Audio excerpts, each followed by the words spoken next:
Shanghai सहयोग संगठन यानी एससीओ की बैठक इस बार चीन के किंगदाओ में आयोजित की गई है। इस बैठक में एससीओ के सदस्य देशों के रक्षा मंत्रियों ने भाग लिया, लेकिन जो बड़ी खबर एससीओ से सामने आई वो ये है कि इस बैठक में हिस्सा लेने चीन पहुंचे भारतीय रक्षा मंत्री राजनाथ सिंह ने एससीओ की इस बैठक में पाकिस्तान समर्थित सीमा पार आतंकवाद को लेकर भारत की चिंताओं को स्पष्ट रूप से संबोधित नहीं करने के कारण शंघाई सहयोग संगठन के साझा बयान पर हस्ताक्षर नहीं किया।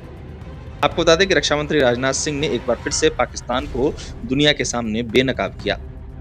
एससीओ के सदस्य देशों के रक्षा मंत्रियों की बैठक में आतंकवाद के मुद्दे पर राजनाथ सिंह ने पाकिस्तान को जमकर सुनाया और कहा कि आतंकवाद के दोषियों, फाइनेंसरों और प्रायोजकों को जवाबदेह ठहराया जाना चाहिए।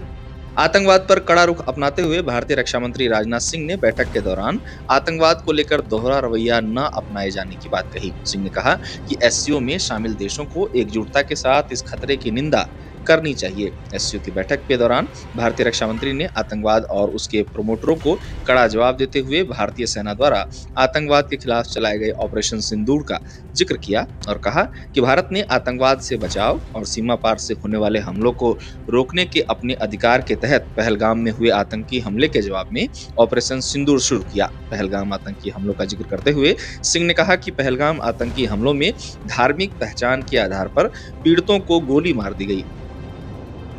राजनाथ सिंह ने कहा कि पहलगाम आतंकी हमले की जिम्मेदारी आतंकी समूह लश्कर-ए-तैयबा से जुड़े द रेजिस्टेंस फ्रंट ने ली। इस दौरान राजनाथ सिंह ने एससीओ के सदस्य देशों से दो टूक कहा कि आतंकवाद को कतई बर्दाश्त नहीं करने की भारत की नीति उसके कार्यों से प्रदर्शित होती है और इस नीति में आतंकवाद से खुद का बचाव करने का हमारा अधिकार भी शामिल है। बता दें कि एससीओ की इस मीटिंग के दौरान रक्षा मंत्री राजनाथ सिंह ने इसके साथ ही ये भी कहा कि एससीओ सदस्य देशों को आतंकवाद की स्पष्ट रूप से निंदा करनी चाहिए। इसके साथ ही उन्होंने युवाओं में कट्टरपंथ को रोकने के लिए सक्रिय कदम उठाने का आह्वान भी एससीओ के सदस्य देशों से किया। गौरतलब है कि पाकिस्तान हमेशा से आतंकवाद को पालने पोषने का काम करता आया है। अब अगर बात एससीओ की करें तो एससीओ में वर्तमान में कजाकिस्तान, चीन, किर्गिस्तान, पाकिस्तान, रूस, तजाकिस्तान, उज्बेकिस्तान, ईरान, बेलारूस और भारत जैसे देश शामिल हैं।